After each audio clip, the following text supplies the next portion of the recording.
పరిశుద్ధమైనటువంటి దేవుని సన్నిధికి సద్భక్తితో కూడి వచ్చినటువంటి సంఘం అంతటికి క్రీస్తు యేసు నామములో వందనాలు తెలియజేస్తాను. ప్రసంగి గ్రంథం ద్వారా దేవుడు మనతో మాట్లాడుతూ ఉన్నటువంటి జ్ఞానయుక్తమైన విషయాలను ధ్యానిస్తూ ఉన్నాం.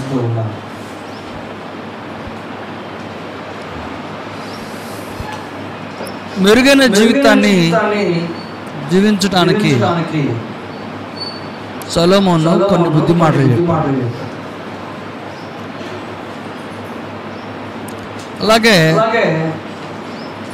సమతుల్యమైనటువంటి జీవితాన్ని జీవించడానికి మరికొన్ని బుద్ధి వాక్కులు సొలొమోను చెప్పాడు.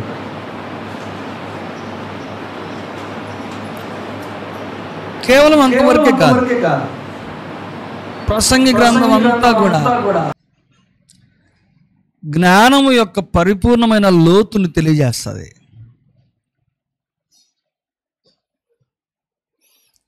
ఎన్నిటినో అనుభవపూర్వకంగా తెలిసిన తర్వాత ఈ ప్రపంచంలో ఎక్కడా కని విని ఒక జడ్జిమెంట్, ఒక నిర్ధారణ సొలొమోను చేశాడు. దేన్నైనా పరిపూర్ణంగా అనుభవించిన తర్వాత దాని మెరిట్స్ అండ్ డిమెరిట్స్ చెప్తాం మనం. అది నాకు తెలుసు అంటాం, అందులో నాకు పరిపూర్ణమైన అనుభవం ఉంది అని అంటాం. సొలొమోను తెలుసుకొననిది, పరిశీలించనిది, అనుభవించనిది ఏమీ లేదు. అన్నిటి అనుభవం యొక్క సారాంశం ఏంటి అనంటే సమస్తం వ్యర్థం. ఈ మాట రాయడానికి ఎంత జ్ఞానం కావాలో, ఇది నిర్ధారణ. 8వ అధ్యాయాన్ని మనం మనసు పెట్టి ఆలోచన చేస్తే, సమస్తము వ్యర్థమని మనిషికి తెలిసిన తర్వాత ఆ వ్యర్థమైన దానిని, జీవితం యొక్క వ్యర్థగతిని అంతటిని ఎదుర్కోవడానికి ఎంత జ్ఞానం కావాలి, ఎంత ఓర్పు సహనాలు కావాలి. అంత వ్యర్థమే. అంత వ్యర్థమైనా సరే అది వ్యర్థమని తెలియాలంటే ఎంత జ్ఞానం కావాలి. పోనీ వ్యర్థమైన వీటన్నిటి యొక్క అనుభవం లేకుండా అంతా వ్యర్థమైనప్పుడు ఈ జీవితం ఎందుకు అనే ప్రశ్న ఖచ్చితంగా రావాలి కదా. మరి అలాగని ఈ జీవితాన్ని చాలిద్దామా? అధికారం లేదు. మన చుట్టూ మన ముందు ఉన్నవన్నీ వ్యర్థమైన వీటిని ఎదుర్కోవడానికి శక్తి కావాలి, వీటిని భరించడానికి శక్తి కావాలి, వీటి గుండా ప్రయాణం చేయడానికి జ్ఞానం కావాలి. మీరు గమనించారో లేదో, కొంతమంది యవన బిడ్డలు లేకుంటే కొంతమంది పెద్దవారు వారికి ఏదో వైరాగ్యం చెంది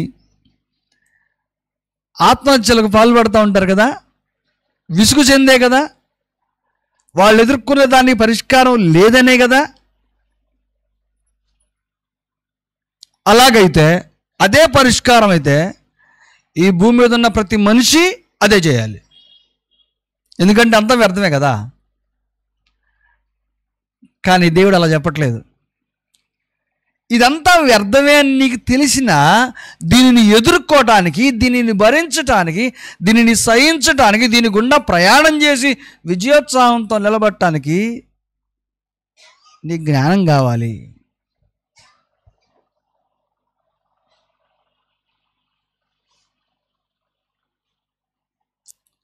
ఇరవై 7వ వచనం 7వ అధ్యాయంలో సంగతుల హేతు ఏమైనది కనుగొనుటకై నేను ఆ కార్యములను తరిచి చూడగా ఇది నాకు కనబడను. ఈ జరుగుతున్న వాటన్నిటికీ మూల కారణం ఏంటి అని నేను పరిశీలన చేస్తే నాకు అర్థమైంది వ్యర్థం అని.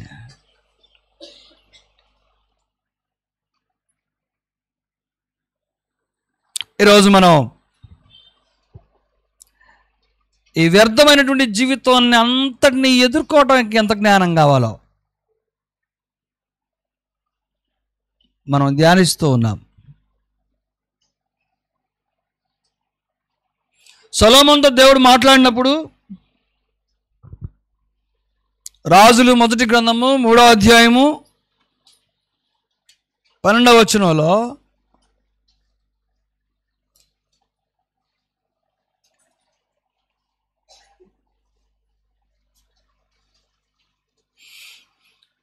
నీవు ఈలాగున అడిగినందున నీ మనవి ఆలకించుచున్నాను, బుద్ధి వివేకములు గల హృదయమును నీకిచ్చుచున్నాను. పూర్వీకులలో నీ వంటి వాడు ఒకడును లేడు,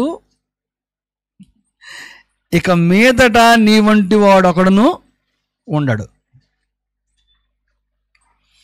జ్ఞానం ఇవ్వడం ఒక ఎత్తు అయితే, ఇంతవరకు భూమి మీద పుట్టిన మానవ జాతిలో నీ వంటి వాడు గతంలో లేడు,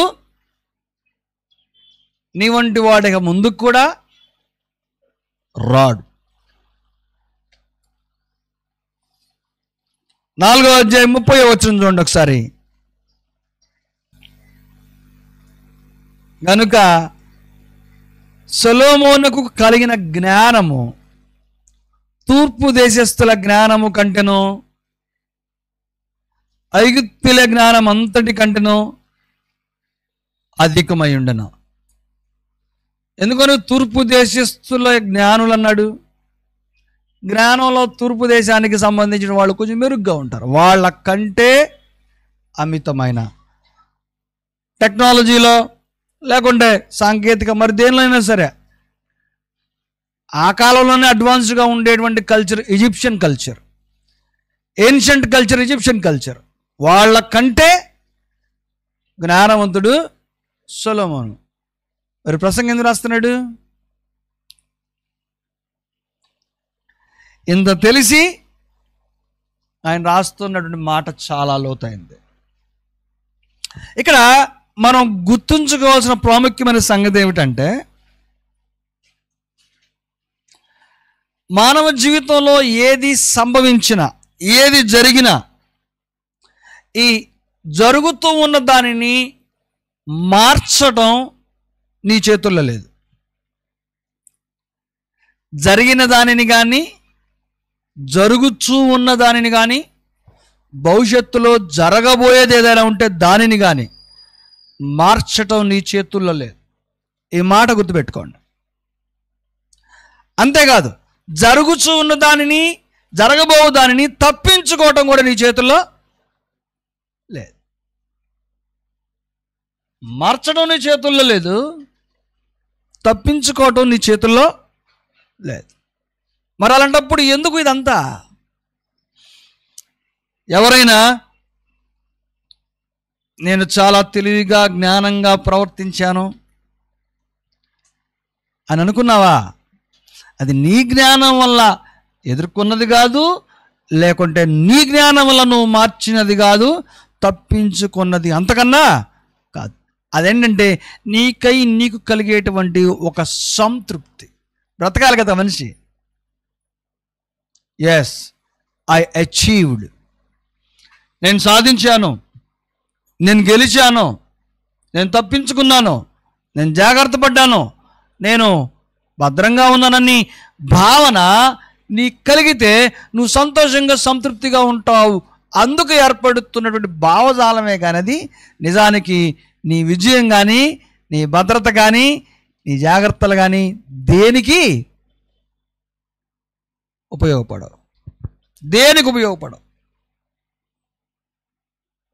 జరగబో దాన్ని నువ్వు మార్చలేవు, తప్పించుకోలేవు. సొలొమోనుకి సంగతి అర్థమైంది. అయినా వీటన్నిటి వెనకాల జ్ఞానమే ఉన్నా 7వ అధ్యాయంలో మనం చూసాం కదా, ఏమని హెచ్చరిక ఉంది? అధికముగా జ్ఞానివై ఉండకుము అన్నాడు. ఎందుకంటే అది కూడా వ్యర్థమే. సరే, 8వ అధ్యాయంలో సొలొమోను మనల్ని హెచ్చరిస్తూ ఉన్నటువంటి ఒక విశేషమైన సంగతి ఏమిటంటే, ఈ సోషల్ లైఫ్లో సామాజిక సంబంధమైన అధికారులు, పాలకులు ఏర్పరచబడ్డారు. వాళ్ళని ఏర్పరిచిన వారు ఎవరు? దేవుడే. చాలామందికి తమ పైన ప్రభుత్వం చేసేటువంటి పాలకుల పట్ల, లేకుంటే తమ పైన అధికారం చేసే అధికారుల పట్ల చిన్నచూపు, చులకన, హేళన, అగౌరవం కనబరుస్తూ ఉంటారు. సోషల్ మీడియా చూడండి, ఈ ప్రభుత్వం వచ్చిన తర్వాత ఏం బాలేదండి అని అంటారు. సరే, మీరు ఎప్పుడైనా ఈ ప్రభుత్వం వచ్చిన తర్వాత అద్భుతంగా ఉందని ఎవరైనా అన్నట్టుగా మీరు విన్నారా? నేను అంటుంది ఈ ప్రభుత్వం కాదు, ఏ కాలంలో ఎప్పుడు ప్రభుత్వం మారినా ఈ స్టేట్మెంట్ అన్నారా? అందరూ చాలా అద్భుతంగా ఉంది, మంచి ప్రభుత్వం, గొప్ప ప్రభుత్వం, లేకుంటే మా పైన నాయకుడు, మా పైన ఉన్నటువంటి మా ఆఫీసర్ గారు చాలా మంచివాడు అని ప్రజలు మెచ్చుకోవడం చూసారా? చాలా అరుదుగా జరుగుతుంది. అది విమర్శిస్తాం, మనం తప్పుపడతాం, జరగబోయేదాన్ని నువ్వు మార్చలేవు అని, అలాగే జరగబోయేదాన్ని నువ్వు తప్పించుకోలేవని, దానికి అనుసంధానంగా మనుషుల పైన పాలకులను, అధికారులను ఏర్పరిచేది మనుషుల చేతుల్లో లేదు, అది దేవుని చేతుల్లో ఉంది. జ్ఞాని గనుక నువ్వు అయ్యున్నట్లయితే అది దైవానుగ్రహం అని, దేవుని అధికారం అని మాత్రమే లోబడటం నీకు తప్పనిసరి. కానీ మనుషులు ఏ కాలంలో కూడా అలాగ లేరు, ఏ కాలంలో అలాగ లేరు.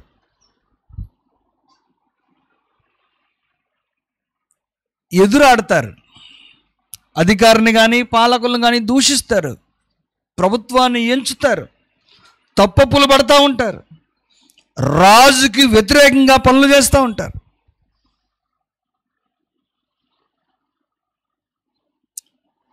జ్ఞానులతో సమానులైన వారెవరు? జరుగువాటి భావమును ఎరిగిన వారెవరు? 2వ వచనం అంటాడు, నీవు దేవునికి ఒట్టు పెట్టుకొంటివని జ్ఞాపకము చేసుకొని రాజుల కట్టడకు లోబడుమని నేను చెప్పుచున్నాను. రాజు ఒక నియమాన్ని, ఒక శాసనాన్ని, ఒక జీవోని రిలీజ్ చేశాడు. మనం కంగారు పడిపోతాం. ఈ మధ్యకాలం మీరు విన్నారో లేదో, రాజ్యాంగాన్ని మార్చేస్తారంట. ఆ భయం చాలామంది ఉందా లేదా? రిజర్వేషన్లు రద్దు అవుతాయి అంట, లేకుంటే ఇంకోటి ఆ జీవో మారుస్తారంట, ఈ జీవో మారుస్తారంట.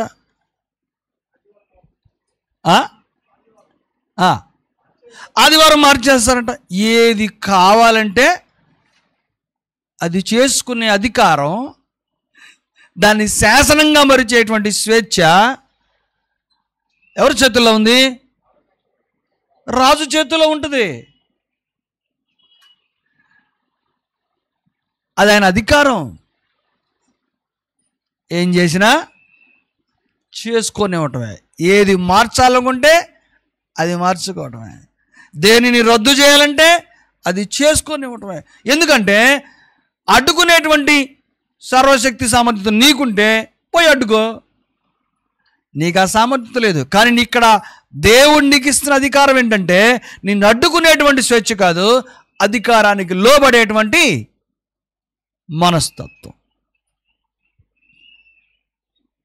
అధికారానికి లోబడేటువంటి స్వభావం దేవుని బిడ్డలైన వారిని నుండి దేవుడు కోరుకుంటా ఉన్నాడు. ఏది మారిస్తే నీకెందుకు, ఏది రద్దు చేస్తే నీకు వచ్చే నష్టం ఏంటి? నీవు సర్వోన్నతమైనటువంటి దేవుని వెంబడిస్తూ ఉన్నటువంటి దేవుని కుమారుడు. ఏది మార్చినా ఏది చేర్చినా దేవుని బిడ్డలైన వారికి అపాయం కలుగుతూ ఉంటే దేవుడు చూస్తూ ఉన్నాడు. ఒకవేళ మార్చడమే దేవుని చిత్తమైతే ఆయన దాన్ని స్వయంగా అనుమతిస్తాడు. ఆయన చిత్తానికి వ్యతిరేకంగా నువ్వెలాగా పనిచేయగలుగుతావు? సొలొమోను జ్ఞానం ఏమర్థం అవుతుందంటే పరిపూర్ణంగా దేవుని యొక్క నిర్ణయాన్ని బట్టి, దేవుని చిత్తాన్ని బట్టి మాత్రమే సమస్తం జరుగుతుంది అని తెలియజేస్తున్నాడు. నువ్వు ఎదుర్కోగలలేవు, నువ్వు మార్చను లేవు. అందుచేత నీ పైన అధికారంగా చేసేటువంటి వారిని, నీ పైన పాలక వర్గంగా నియమించబడ్డ వారు అనగా రాజుకి లోబడవలసి ఉన్నదని సొలొమోను మాట్లాడుతున్నాడు. ఎందుకంటే అలాగని నువ్వు ఒట్టు పెట్టుకున్నావు, రాజుకు వ్యతిరేకంగా నువ్వు జీవించని ఒట్టు పెట్టుకున్నావు. ఈరోజు ఎంతమందిలో ఈ ఒట్టు ఉంది? ఎంతమందికి నియమం ఉంది? క్రైస్తవ సమాజంలో చాలామంది తమ ప్రభుత్వానికి లోబడి ఉండవలసిన నియమాన్ని మర్చిపోతూ ఉన్నారు.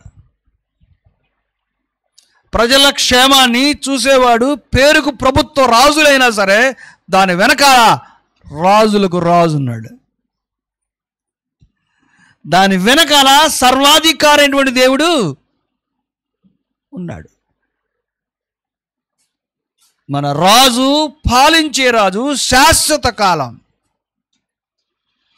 ఆయన కనుసన్నలు దాటి ఈ భూమి మీద ఏ ఒక్క కాగితం కూడా కదలదు.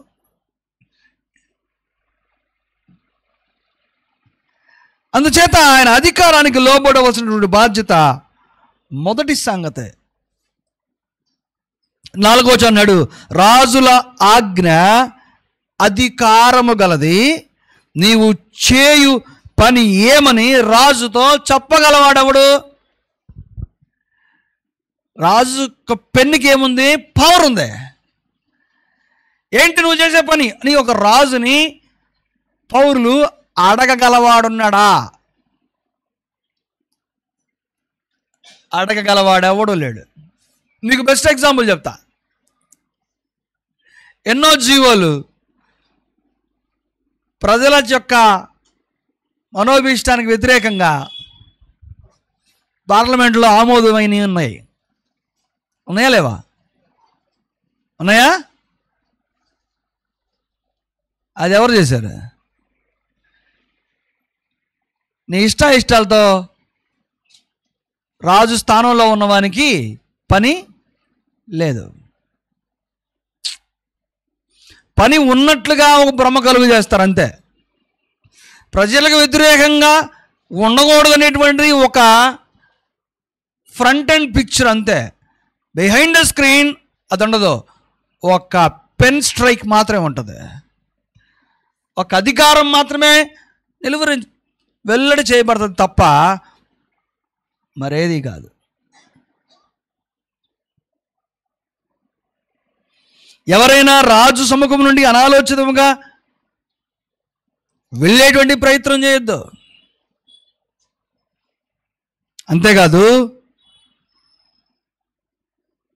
రాజుల ఆజ్ఞ అధికారం గలది కదా, ఇదేంటి అని నువ్వు ప్రశ్నించజాలవు. చెప్పలేవు. అది తన అధికారం.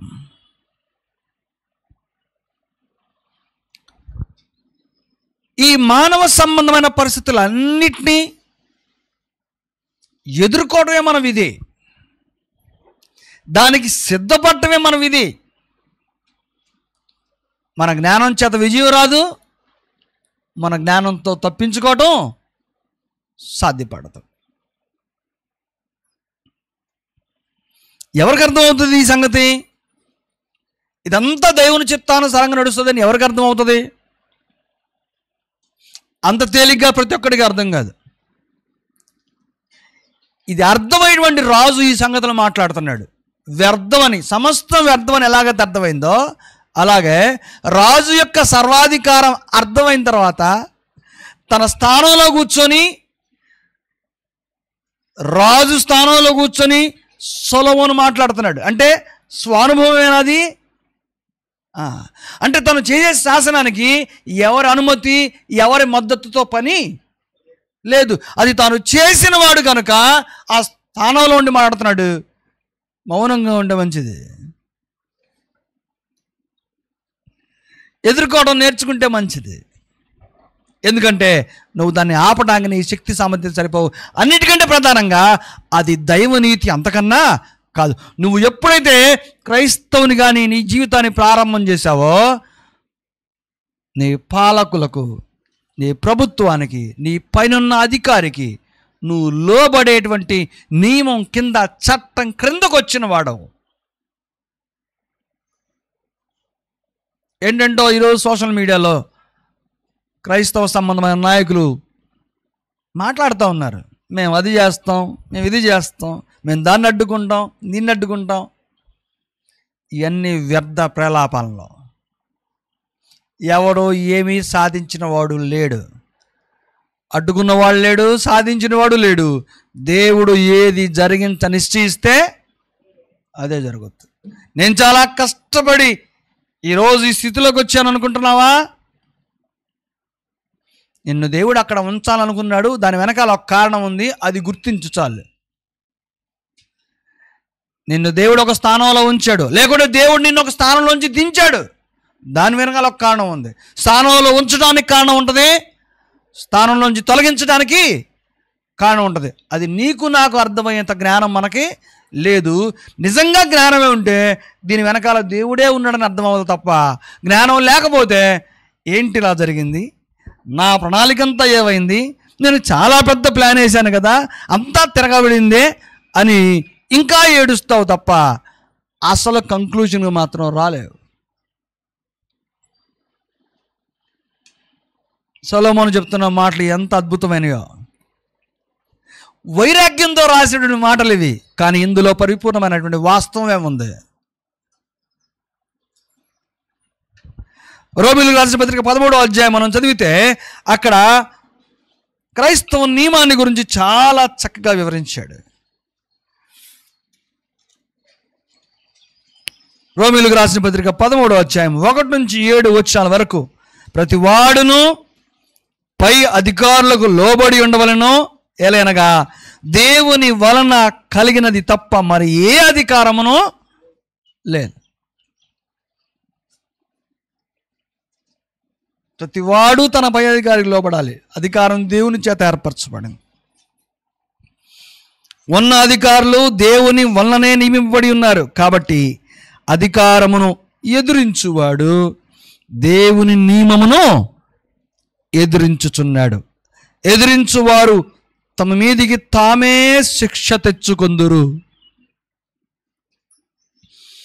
నీ పై అధికారిని నువ్వు ఎదిరిస్తే శిక్ష నీకు నువ్వు తెచ్చుకున్నావని దాని అర్థం. కొంతమంది లోపలికి వెళ్ళా జాడిచ్చి వదిలిపెట్టా, ఒక్కొక్క ముక్కడుగు తింటే సమాధానం చెప్పలేక తలకాయ దించుకున్నాడు, గడ్డగడ్డగా వణికాడని బయటకు వచ్చి కళ్ళబొల్లి కబుర్లు చెబుతారు. నువ్వు లోపలికి వెళ్ళి చేసి నీవు లేని సంగతి జ్ఞానవంతుడు అయితే అర్థమైంది. ఎవడో అధికారి పైకి వెళ్ళి ఏమీ కేకలు పెట్టడానికి లేదు. ఇదంతా పై మెరుగులు మాత్రమే. ఆయన ఏది చేయాలనుకుంటే అది చేస్తాడు. వాళ్ళు ఏది నిర్ణయించాలనుకుంటే అది నిర్ణయించబడుతుంది. అధికారిని ఎదిరించిన వాడు దేవుని నియమాన్ని ఎదిరించిన వాడు అన్నాడు. ప్రసంగం అంటున్నాడు, నువ్వు దేవునితో ఒట్టు పెట్టుకున్నావు, నీ అధికారికి నీ పాలకునికి లోబడతావని. ఆ ఒక్కటి నీకు తెలియకపోతే నువ్వు దేవుని నియమాన్ని నిరాకరించిన వాడు, నీ జ్ఞానము శూన్యం.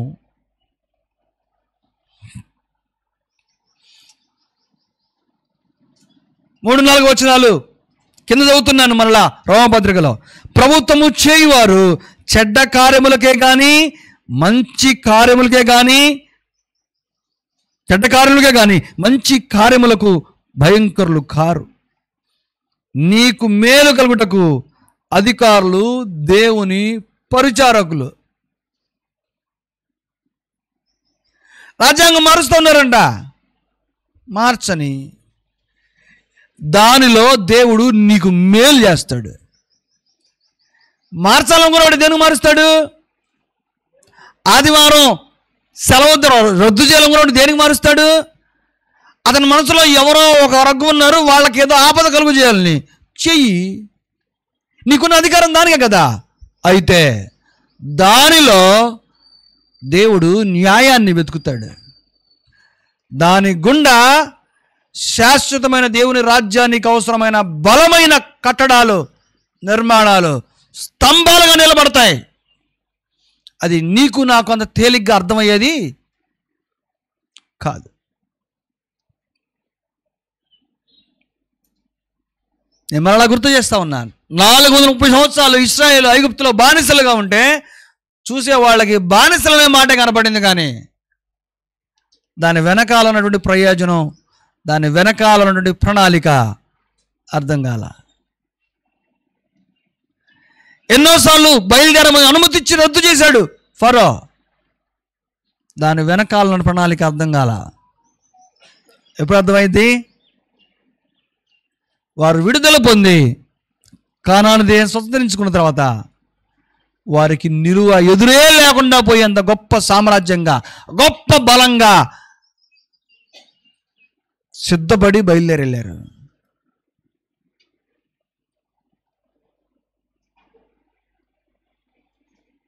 అధికారులు దేవుని పరిచారకులు.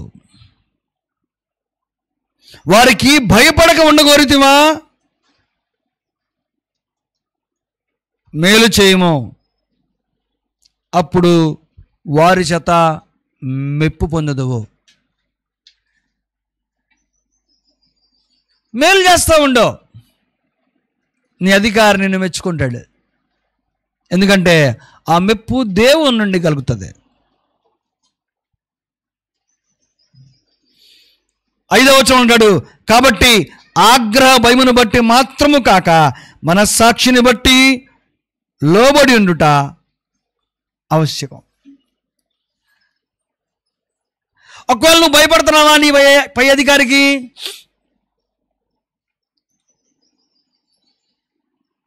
దాని వెనకాల అంతరంగంలో ఉన్నటువంటి ఒక మాట చెప్పాడు. ఆగ్రహ భయాన్ని బట్టి భయపడొద్దు, మనస్సాక్షిని బట్టి భయపడు. నీ మనస్సాక్షి దేంతో శుద్ధి చేయబడింది? క్రీస్తు రక్తము చేత శుద్ధి చేయబడ్డ మనస్సాక్షి అధికారానికి లోపడుతుంది, కానీ అధికారం వెనకాల ఉన్నటువంటి భయానికి లోపడదు. నువ్వు భయంతో చేయవలసిన పని కాదు, అది గౌరవంతో చేయవలసిందే. కొంతమంది వివాహ చట్టంలో లేకుంటే వైవాహిక జీవితంలో భార్యలు భర్తలకు చాలామంది భయపడుతుంటారు. అంటే చెప్పి ఇప్పుడు కాలేదు, గతంలో. ఎందుకు భయపడతారు?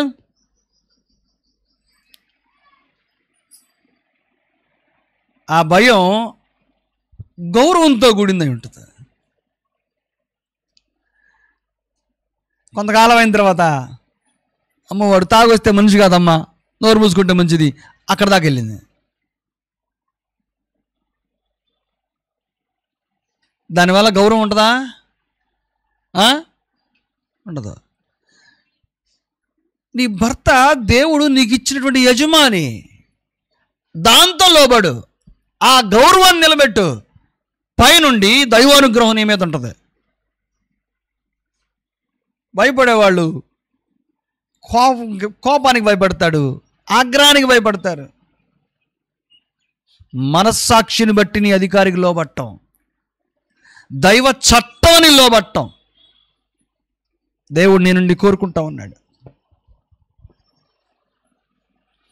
ప్రేమైన సంఘం ఆలోచన చేయాలి.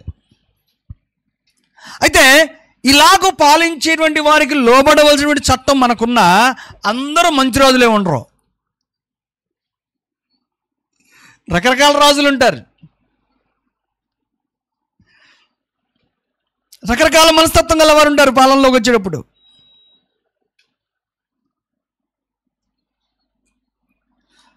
మళ్ళీ వస్తాను ప్రసంగిలోకి, 8వ అధ్యాయంలోకి. 7వ వచనం చూడండి. సంభవింపబోనది నరులకు తెలియదు, అది ఎలాగూ సంభవించునో వారికి తెలియజేయవారు ఎవరు? జరగబోయేది మనుషులకు తెలియదంట. మీరు ఎవరినైనా సరే ఒక మనిషితో నీకు తెలియదూరుకోవాలండి, నీకు తెలియదూరుకోని ఒక మాటనండి ఎవరినైనా సరే, ఆ మాటకి బిపి మౌలు పెరగదు. నాకు తెలియదంటావా? తెలుసా తెలియని విషయం పక్కన పెట్టు, నీకు తెలియదూరుకునే మాటకి మనిషి ఎంత అహంతో రగిలిపోతాడో, దెబ్బ కొట్టిన దానికన్నా కూడా బాధపడతాడు. నాకు తెలియదంట. ప్రసంగి అన్నీ తెలుసుకొని నీకు తెలియదు అని అన్నాడు. సంభవింపబోనది నరులకు తెలియదు, నాకు తెలుసు, నేను ముందే అంచనా వేసా ఇట్లా జరుగుద్దని. పాపం, ఇంత మేధావి, నీ అంచనాను బట్టి ఏవి జరగదు అక్కడ. నేను అసలు ప్లాన్ గీస్తే అసలు మామూలుగా ఉండదు అనుకునే వాళ్ళు చాలామంది ఉన్నారు. నీ ప్లాన్లు ప్రణాళికలు ఏమీ సాగవు. కావాలంటే వాళ్ళ చేత చెప్పించవచ్చు మనం, అన్నీ జరిగినాయి అంటే కొన్ని పోతుంటాయిలే, కొన్ని జారిపోతుంటాయి, కొన్ని జారిపోవు కావు. దేవుడు ఏది జరిగించదలిచాడో అదే జరుగుతుంది. అది నీ నిర్వచనం. మేలు కీడు, మంచి చెడునది నీ దృష్టికి మాత్రమే అర్థమయ్యేటువంటి జడ్జిమెంట్ తప్ప వాస్తవం దైవాధికారం క్రింద ఉంది.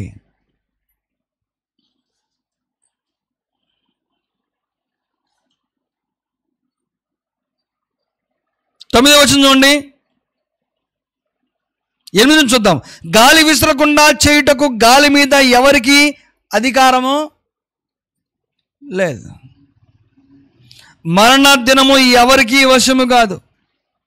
ఈ యుద్ధమందు విడుదల దొరకదు, దౌష్యము దానిని అనుసరించు వారిని తప్పింపదు. ఎవరైతే దౌష్యాన్ని వెంబడిస్తారో అది వాళ్ళని కాపాడదంటున్నాడు. మనం ఏం చేస్తాం? కీడెందుకు చేస్తాం? వాడికి బుద్ధి రావాలని చేస్తాం, వాడి మీద పగ తీర్చుకోవాలని చేస్తాం. అది బుద్ధిహీనత. నువ్వు చేసేటువంటి కార్యక్రమాలు అది నిన్ను తప్పించదు దుస్థితి నుంచి.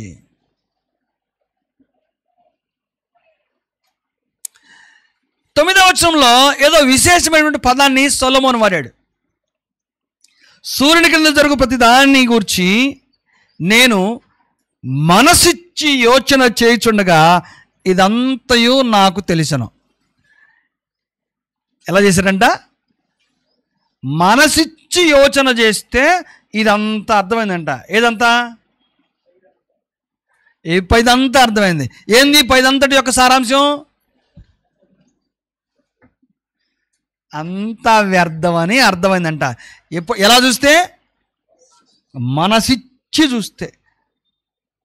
ఎంత ఫోకస్ చేశాడో, ఎంత కాన్సన్ట్రేషన్ చేశాడో ఈ జరిగినటువంటి అనుభవాలన్నిటి గురించి ఆలోచన చేసి ఒక జడ్జిమెంట్ రావడానికి.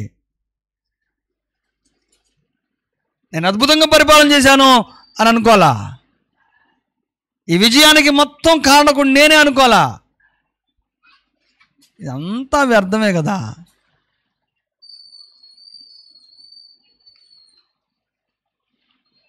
ఇదంతయు నాకు తెలుసు, మరియు ఒకడు మరి ఒకని పైన అధికారి అయి తనకు హాని తెచ్చుకొనుట కలదు.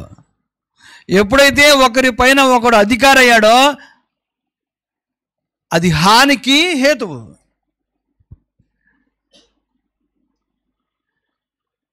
శత్రువులు చుట్టూ ఉంటారు.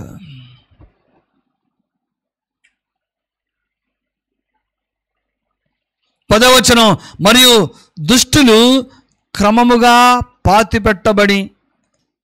ఇక్కడి నుంచి మరింత లోతైన ఆలోచన. మంచి వాళ్ళ గురించి చెడ్డవారి గురించి మాట్లాడుతున్నాడు కదా. అంటే మంచి వాళ్ళు అంటే చాలా గొప్పగా వాళ్ళ భవిష్యత్తు వాళ్ళ గమ్యం ఉంటుంది అనుకుంటారేమో. లేకుంటే దుష్టులు అనగానే వాళ్ళు నీచపు చావు, లేకుంటే దుర్మార్గంగా ఘోరంగా వాళ్ళ జీవితం అంతం ఉంటుంది అనుకుంటారేమో. గౌరవ ఘనతలను బట్టి లేకుంటే ఘనహీనతలను బట్టి ఒక వ్యక్తి యొక్క మంచితనాన్ని చెడ్డతనాన్ని అంచనా వేయడానికి వీల్లేదని 10వ వచనం మాట్లాడుతాం. చూడండి, మరియు దుష్టులు క్రమముగా పాతిపెట్టబడి విశ్రాంతి నొందుటయు, న్యాయముగా నడుచుకున్న వారు పరిశుద్ధ స్థలమునకు దూరముగా కొనిపోబడి పట్టణస్థుల వలన మరువబడి ఉండుటయు నేను చూచితిని, ఇది వ్యర్థమే. మంచి పనులు చేస్తే మనం చాలా కాలం గుర్తుండిపోతాం కదండి అంటారు కదా మనుషులు.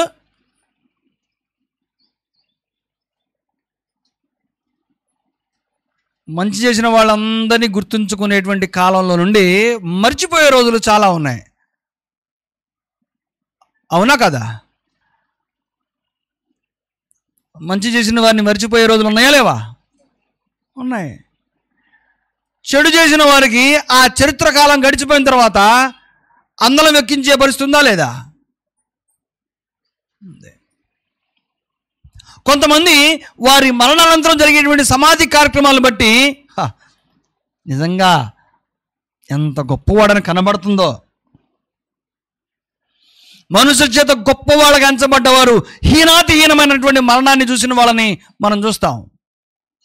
అలాగే మనుషుల్లో హీనులుగా, దీనులుగా, నీచులుగా ఎంచబడ్డవారు గొప్పగా వారి అంతం ఉండటం కూడా మనం చూస్తూ ఉన్నాం. మనం వీటన్నిటికీ సాక్షాత్కారంగా నిలబడ్డ వాళ్ళమే.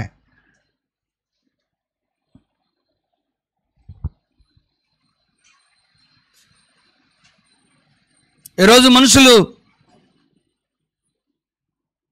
ఆలోచన విధానంలో మరింత మరింత మరింత దిగజారిపోతూ ఉన్నారు.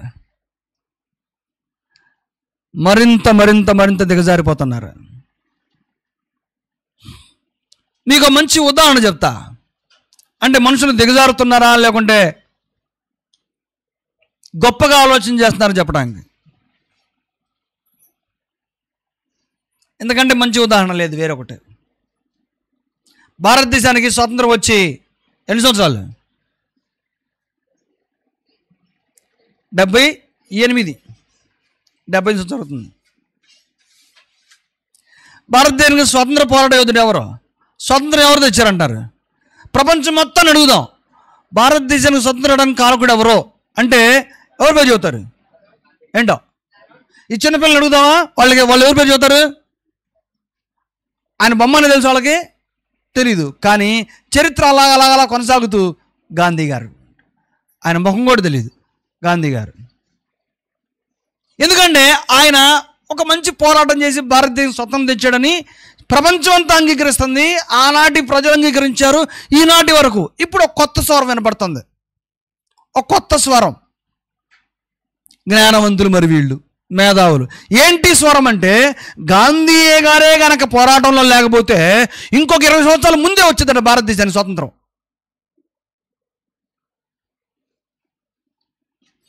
అంటే అంత ఆలస్యం అవడానికి కారణం ఆయననంట. మరి అప్పుడు ఆడకపోయారు వీళ్ళందరూ.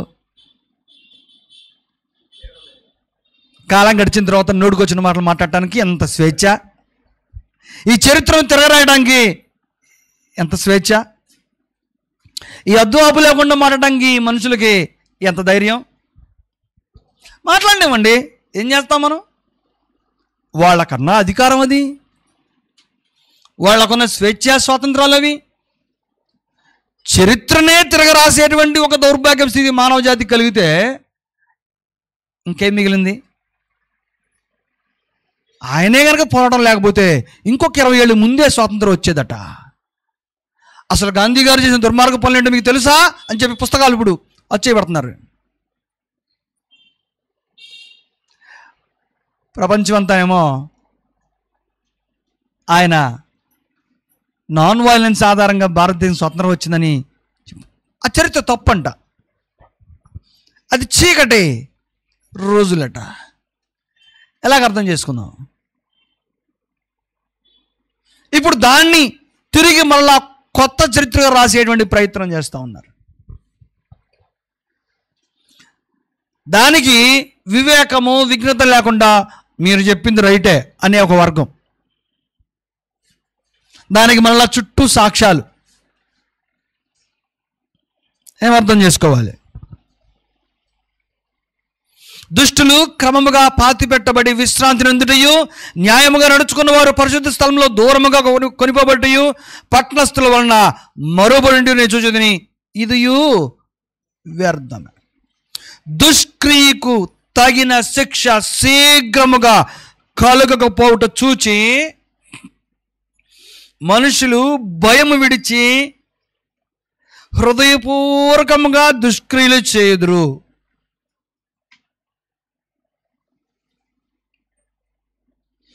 మన దృష్టికి ఏ న్యాయం తెలుసా? ఒకడు తప్పు చేస్తే వాడికి వెంటనే శిక్ష పడాల. అప్పుడు అంటాం, చూసావా న్యాయం ఎలా జరిగిందో.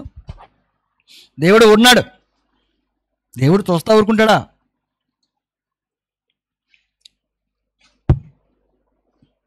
దేవుడు చూస్తా ఊరుకోడు, ఎందుకంటే వెంటనే శిక్ష పడింది కదా.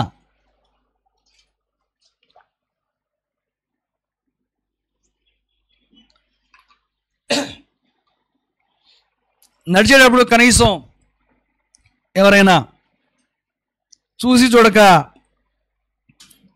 ఎదురు రాజులు పెడితేనే బాగా జరిగింది అంటాం మనం. బాగా జరిగిందంటాం.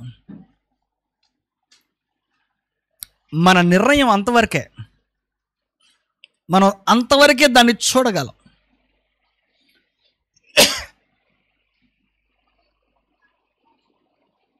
దుష్క్రియకు తగిన శిక్ష శీఘ్రంగా కలగాలి. సొలొమోను అంటున్నాడు, క్రియను బట్టి వాడు దుష్టుడో మంచివాడో చెప్పజాలము. మరణాన్ని బట్టి వాడు మంచివాడో చెడ్డవాడో చెప్పజాలము. ఒక వ్యక్తి గుర్తుంటాన్ని బట్టి గనుడో హీనుడో చెప్పజాలము. మీకు అర్థమవుతుందో లేదో? వీటిపైన ఆధారపడి తీర్పులు లేవు. మంచితనం ఆధారపడలేదు, లేకుంటే చెడ్డతనం ఆధారపడలేదు. అన్నీ ఆధారపడింది వ్యర్థం అనే మాట మీద.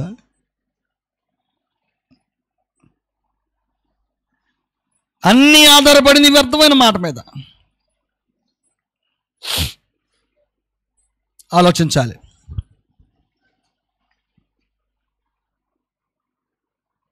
పద్నాలుగో వచనం,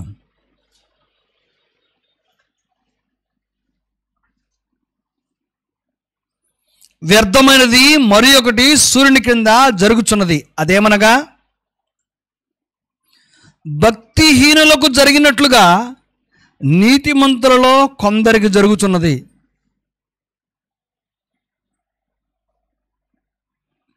భక్తిహీనులకు జరిగినట్లుగా ఎలా జరుగుతుందంట? కొంతమందికి నీతిమంతులు జరుగుతుందంట. కాబట్టి జరుగుతున్నదాన్ని ఆధారం చేసుకొని అతడు భక్తిహీనుడు, ఇతడు నీతిమంతుడు అనడానికి, భక్తిహీనులకు జరుగుతున్నట్లుగా నీతిమంతులకు జరుగుతున్నది. నీతిమంతులకు జరిగినట్లుగా భక్తిహీనులకు కొందరికి జరుగుతున్నది, ఇదియు వ్యర్థమే. ఈ సంగతులు అర్థమైతే మన జ్ఞానాన్ని మరింత పదును పెట్టుకొని విశ్వాసాన్ని మాత్రమే పెంచుకుంటాం. అయ్యా నీ ఇష్టం, నీ చిత్తం, లోబడతాను.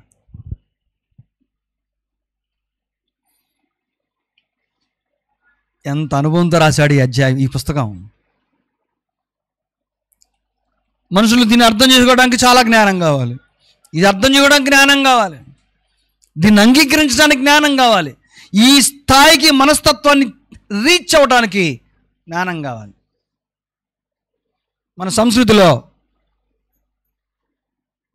బాగా ఎదుగుతుంటే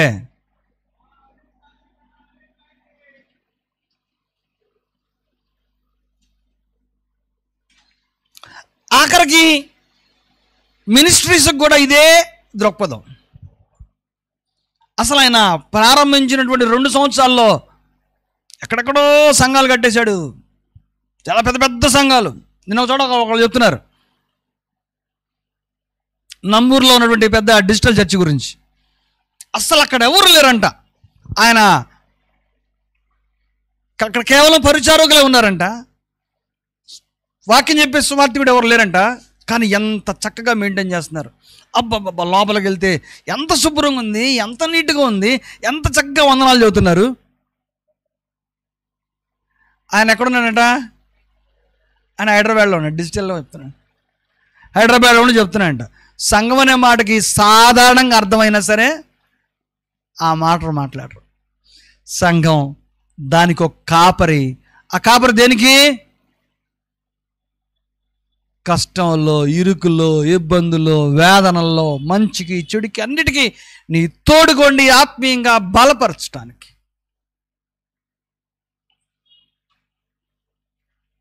సంఘం అనేటువంటి మాటకు చిన్న నిర్వచనం కూడా మిస్ అయిపోయి ఈరోజు మనుషులు మాట్లాడుతున్నారు. ఏదైనా సరే చూడటానికి ఘనంగా, హోదాగా, గొప్పగా ఉన్నదానికి మంచి డిమాండ్ ఉంది ఈరోజు, విపరీతమైన డిమాండ్. మీకు చిన్న ఎగ్జాంపుల్ చెప్తా. మీరైనా మార్కెట్కి వెళ్ళి ఓ మామిడికాయలు కొనుక్కోండి, మీలో ఎంతమంది మొంగుకాయలు కొంటారు? ఎంతమంది మీలో మొంగుబట్టిన కాయలు కొంటారు? మీలో ఎంతమంది పసుపుగా మంచి షేప్ లావుగా ఉండే కాయలు, చూడగానే కంటి నిండా పడే కాయలు ఇవి కొంటారు? మెజారిటీ ఎవరు కొంటారు? ఏది కొంటారు? ఆఖరికి డబ్బులు లేకపోయినా సరే అది చూస్తా ఈ చిన్నకాయ కొంటాం, కానీ మొంగుకాయ కొనరెవరు. అది తెగులు పట్టిన కాయ. ముసలోళ్ళని తీసుకెళ్ళండి, ముసలోళ్ళు ఏం కొంటారు?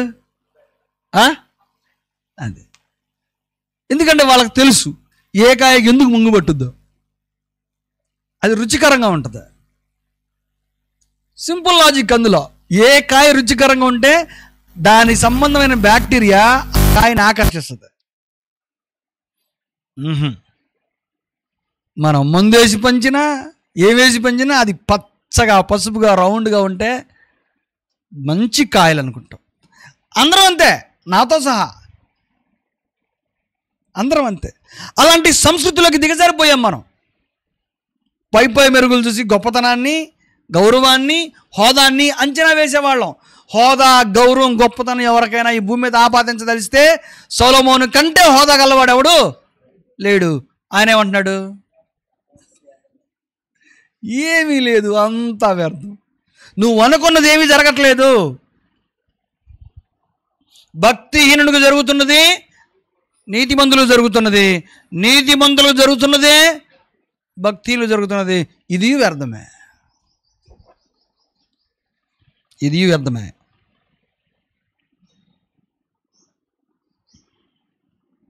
మరేం చేద్దాం? ఇదంతా వ్యర్థమే కదా, మరేం చేద్దాం? మన కంక్లూషన్ ఏంటి?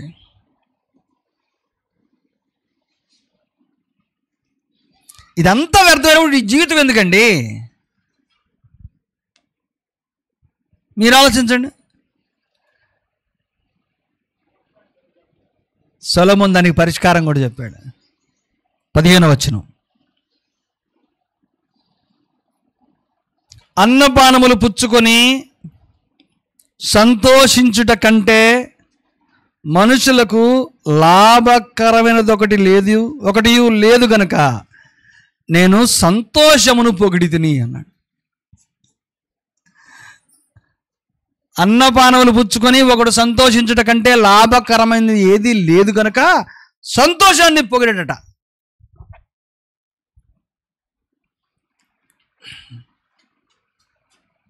భార్య మంచి వంట చేసి పెట్టింది, చాలా రోజుల తర్వాత మంచి భోజనం చేసి పెట్టావు, కడుపు నిండా తిన్నాను, చాలా సంతృప్తి కలిగింది అన్నాడు. రైట్. ఈ మాటని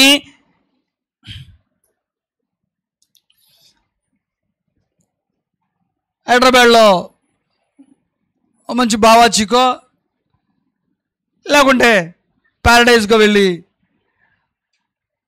ఇదే మాట అనగలవా? ఇదే మాట కొనగలవా?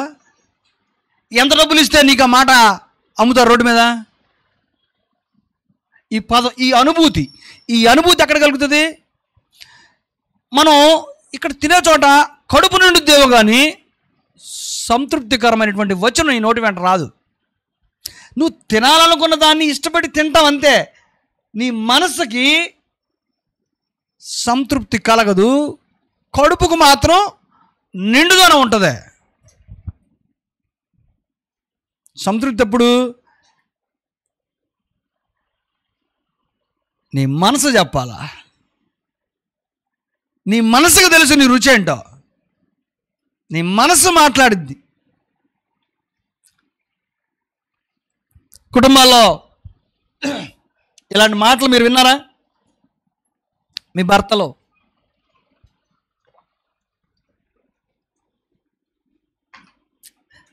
చాలా రోజుల తర్వాత మంచి భోజనం తిన్నాను అని రోజు అనరు, ఎప్పుడైనా వస్తారంట. అవునా కదా? అప్పుడు ఎలా అనిపించింది? ఊరుకో అన్ని అబద్ధాలే నువ్వు అంటారా? నీ మనసుకి ఎలా అనిపిస్తుంది అప్పుడు? అది మాటలతో చెప్పలేనంత సంతోషం. అయితే రోజు అలాగే కోరుకుంటారు సోదరులు. అంటే రోజు అలా వంట రాదని విషయం వాళ్ళకి తెలీదు.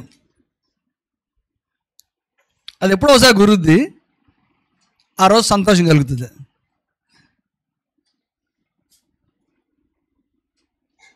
మనసు దాని గురించి మాట్లాడుతుంది.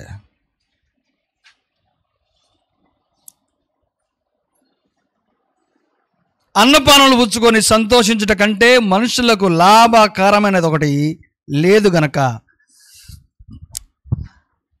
అన్నపానమును వలన అవి పుచ్చుకోవటం వల్ల కలిగినటువంటి సంతోషాన్ని పొగిడేటట. ఆహా, నువ్వు ఎక్కడ దొరుకుతావు? ఎక్కడ దొరకవు కదా, నువ్వు మార్కెట్లో దొరికేదాన్ని కాదు. అది ఒక మధురమైనటువంటి అనుభూతి మనసుకు కలిగేది. దానికి మించి ఈరోజు మనుషులు ఆలోచన చేస్తూ ఉన్నారు.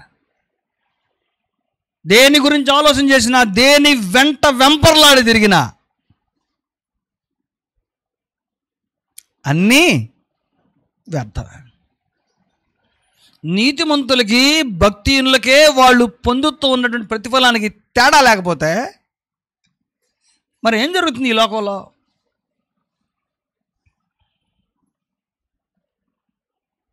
అంతిమంగా మాత్రం సొలొమోను చెబుతున్న మాట, నీ జీవితాన్ని మాత్రం సంతృప్తిగా ఉంచుకో. నీ జీవితాన్ని మాత్రం సంతృప్తిగా ఉంచు. దేని చేత? సంతృప్తిగా భోంచేసావా? చాలు. మిగతా వాటి గురించి నువ్వు ఆలోచన పడి పరిగెత్తొద్దు, వెంటపడద్దు. నువ్వు పరిగెత్తేందువల్ల దొరికింది కాదు అది, లేకుంటే నువ్వు ఆగినందువల్ల కోల్పోయింది కాదు అది. నువ్వు పరిగెత్తి పట్టుకున్నది ఏమీ లేదు, ఆగి పోగొట్టుకున్నది ఏమి అంతకన్నా లేదు. ఈ భూమి మీద ఏది జరిగించబడాలని దేవుడు తలచాడో అది నీ జీవితంలోనైనా, నా జీవితంలోనైనా, నీతిమంతుల జీవితంలోనైనా, భక్తిహీనుడి జీవితంలోనైనా దాన్ని జరిగిస్తాడు దేవుడు. అందుకే ప్రతి వాడు తన పై అధికారికి, తన రాజుకు దైవాధికారము అని లోబడితే క్షేమం. ఎందుకంటే అతనిని ఆ స్థానంలో నిన్ను పరిపాలించమని కూర్చోబెట్టిన వాడు దేవుడు. నిన్ను పరిపాలించమని కూర్చోబెట్టిన వాడు దేవుడు. సామాజిక అధికారైనా, కుటుంబపరమైన జీవితంలో భర్తలు కలిగి ఉన్నటువంటి భార్యలైనా సరే, ఇదేదో పాతకాల ఆనవాయితీ అనుకోబాకండి. ఏ కాలంలోనైనా సరే ఒక స్త్రీకి దేవుడు అనుగ్రహించినటువంటి భర్త కిరీటం, అధికారం, గౌరవం. కాదని చెప్పండి చూద్దాం. అది కోల్పోతే అర్థమవుతుంది. అలాగే భార్య అనుగ్రహించబడ్డ పురుషుడు దైవానుగ్రహం పొందినవాడు. దైవానుగ్రహం దైవానుగ్రహం ఉంటేనే ఒక పురుషుడికి భార్య వస్తుంది, గుర్తుపెట్టుకోవాలి. అలాగే దేవుని దీవెన ఉంటేనే నిన్ను సంరక్షించగలిగేటువంటి ఒక అధికారిని, ప్రేమించేవాడిగా దేవుడు నీకు అనుగ్రహిస్తాడు స్త్రీ జీవితంలో. ప్రతివాడు తన పై అధికారికి లోబడాలి. కుటుంబమైన, సామాజిక పరిస్థితులైన, ఉద్యోగ ధర్మమైన, రాజకీయ పరిస్థితులైనా సరే జరుగుతున్న వాటిని బట్టి నియమాలు మారవు, జడ్జిమెంట్లు మారవు, అన్నీ దైవ చిత్తానుసారంగా జరుగుతూ ఉంటాయి. దానికి తల వంచి లోబడి ముందుకు సాగుదాం. అట్టి కృప దేవుడు మనందరికీ దయచేయును గాక.